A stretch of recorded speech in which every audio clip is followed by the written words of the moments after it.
너희는 이스라엘 자손의 모든 회중 각 남자의 수를 그들의 종족과 조상의 가문에 따라 그 명수대로 계수할지니. 안녕하세요. 성경 읽는 부부 남편입니다. 민수기의 히브리어 제목은 광야에서 라는 뜻의 베미드발. 민수기라는 이름은 1장과 26장에서 이루어진 두 차례의 인구조사에서 기인한 것 같습니다. 민수기는 출애굽을 한 이후 둘째 해 둘째 달 첫째 날, 그러니까 총 40년의 광야 생활 중 애굽을 나온 지 13개월이 되는 날부터 40년까지, 즉 시내 광야에서 모압 평지까지의 광야 생활이 나와 있습니다. 민수기는 크게 세 가지 장소로 나누어 볼 수가 있는데, 시내산에서 가데스 바네아까지, 가데스 바네아에서 38년간 방황 후 다시 가데스 바네아로, 가데스 바네아에서 가나안 동편 입구인 모압 평지까지, 시내산, 가데스 바네아, 모압 평지, 이렇게 세 장소가 되겠습니다. 순서대로 진행이 되니까 1장부터 쭉 가보도록 할게요. 여정을 위한 첫 번째 준비로 이스라엘 12지파가 각 지파별로 20세 이상의 싸움에 나갈 만한 모든 자를 60만 3,550명으로 계수하였고, 레위 지파는 모든 이스라엘 백성의 첫 아들을 대신해 하나님께 드려졌다는 의미로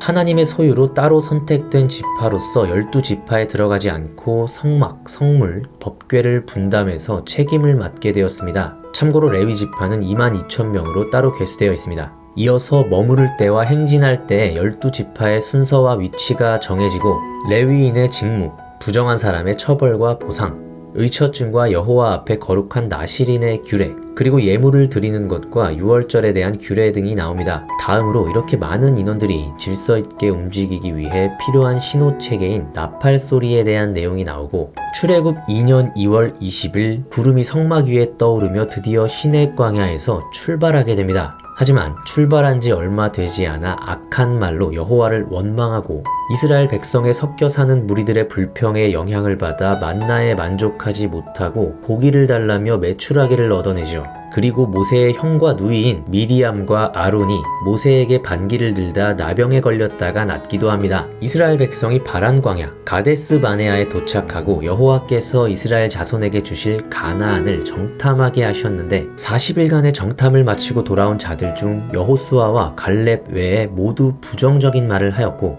이스라엘 온 자손은 또다시 모세와 아론 그리고 하나님을 원망하게 됩니다. 이 사건을 계기로 갈렙과 여호수아를 제외한 계수된 자 모두가 가나안에 들어가지 못하게 되었고, 정탐한 40일을 하루에 1년씩 계산해서 총 40년을 광야에서 방황하게 되는 벌을 받게 됩니다. 이 당시 평균 수명이 60세였고 20세 이상의 성인 남자 기준으로 40년이라는 시간은 전체적인 세대 교체를 의미하는 것이 되겠습니다. 민수기 15장 32절, 이스라엘 자손이 광야를 거류할 때에 라는 구절로 38년의 광야 생활이 시작되는데, 바로 이어지는 구절이 안식일에 어떤 사람이 나무하는 것을 발견한지라 입니다. 저는 여기서 벌을 받고 또 받아도 정말 끝없이 죄를 짓는 우리의 모습과 포기하지 않고 우리를 붙드는 하나님의 마음을 느낄 수가 있었습니다. 38년의 광야 생활은 15장부터 19장까지로 아주 짧게 기록되어 있는데, 그중 가장 큰 사건은 레위의 증손 고라의 반역인데, 고라가 이름 있는 지휘관 250명과 함께 모세와 아론에게